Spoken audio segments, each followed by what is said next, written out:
అయితే గృహ నిర్మాణం చేసిన తర్వాత ముందు వాస్తు అంతా చూసుకొనే నిర్మాణం చేసుకుంటారు.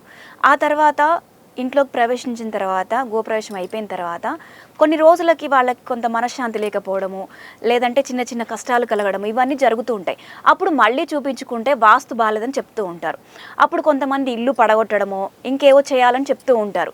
ఇల్లు పడగొట్టకుండా ఎలాంటి రెమెడీస్ తీసుకుంటే వాళ్ళకి ఫ్యూచర్ బాగుంటుందంటారు? ఓకే అండి. ఇప్పుడు మొదలు వాస్తు ప్రకారంగా ఇల్లు కట్టుకోవడం, వాస్తు ప్రకారంగా లేదనడం ఈ మధ్య కాలంలో మనం ఎక్కువగా వింటూ ఉంటాం.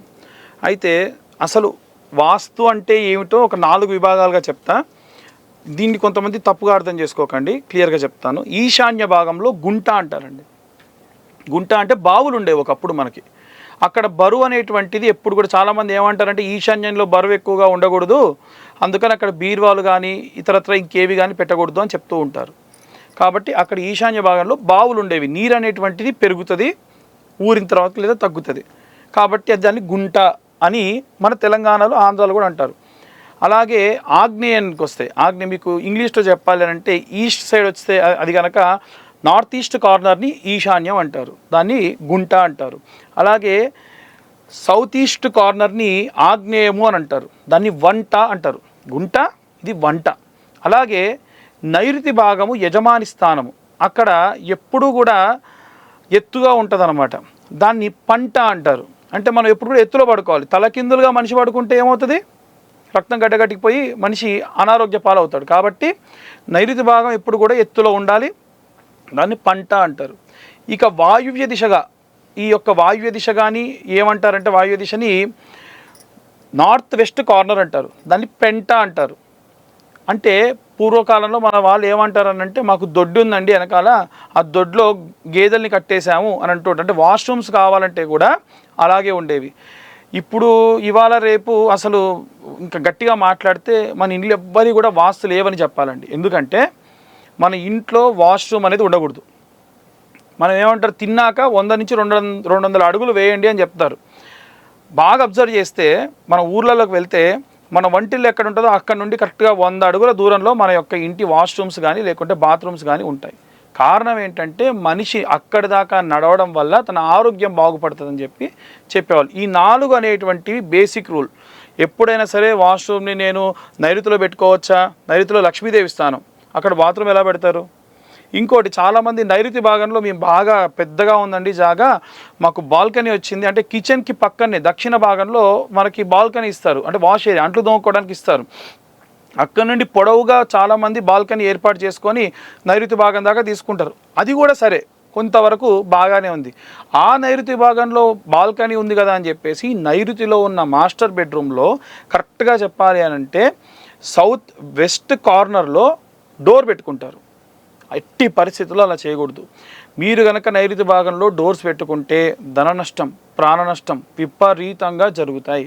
కాబట్టి మెట్లు పెట్టుకుంటే మెట్ల కింద బాత్రూములు పెట్టుకుంటారు. ఎట్టి పరిస్థితుల్లో ఇలాంటివి పెట్టుకోకూడదు. ఇవి మనం తీసుకోవాల్సిన జాగ్రత్తలు. ఇప్పుడు ఇల్లు కూలగొట్టకుండా మేము ఏదైనా సరే వాస్తు బాగాలేదు, వాస్తు ఎందుకు బాగాలేదో కూడా చెప్తానండి. వాస్తు ప్రకారం ఇల్లు కట్టుకున్న వాళ్ళ ఇల్లులు బాగానే ఉంటాయి. వేరే ఇతర మతస్థులు ఉంటారు కదా, వారికి వాస్తు ప్రకారంగా ఇల్లులు కట్టుకోరు. అలాంటి సమయంలో ఏమవుతుంది అని అంటే వాస్తు ప్రకారంగా ఉండదు, దాంట్లో ఇబ్బందులు ఉంటాయి. అప్పుడు ఏం చేయండి అంటే వాయువ్య భాగం ఒక్కటి చూసుకోండి. వాయువ్యం అంటే ఇందాక చెప్పినట్టుగా నార్త్ వెస్ట్ కార్నర్లో పెరగకూడదు, అంటే వాయువ్యం మనం ఎక్కువగా నడవకూడదు, దాని వరకు క్లోజ్ చేసుకోండి. ఇంకా ఇంట్లో ఏవి కూలగొట్టకుండా చేయాలి అని అంటే మర్చ యంత్ర ప్రతిష్ట అనేటువంటి ఒక కార్యక్రమం ఉంటుందండి. మర్చయంత్రం అంటే ఒక రాగి రేకు, దానిపైన చాప అంటే మర్చం ఉంటుంది, ఆ చుట్టూ కూడా మర్చ నారాయణుడి యొక్క గాయత్రి మంత్రం ఉంటుంది, ఆ మర్చ గాయత్రికి సంబంధించిన బీజాక్షరాలు ఉంటాయి.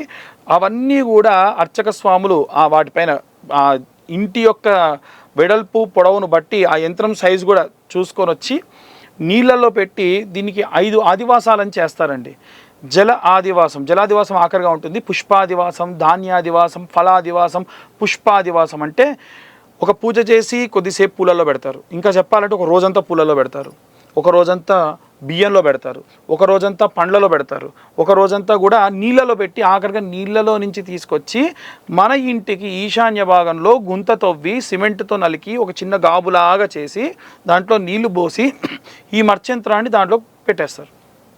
అలా పెట్టడం వల్ల ఇంటికి ఉన్న వాస్తు దోషాలు అనేటువంటివి పోతాయి. ఈ నీళ్ళు అనేవి ఇంకకుండా ఎప్పుడు నిండుగా ఉండేటట్టుగా ప్రయత్నం చేయండి. అయితే చాలామంది మర్చంతరం అండి గోడలు తవ్వి లోపల పెట్టించేశారంటే గోడలో నీళ్ళు ఉండవు కదమ్మా. మర్చం బతకాలి అంటే నీళ్ళలోనే ఉండాలి.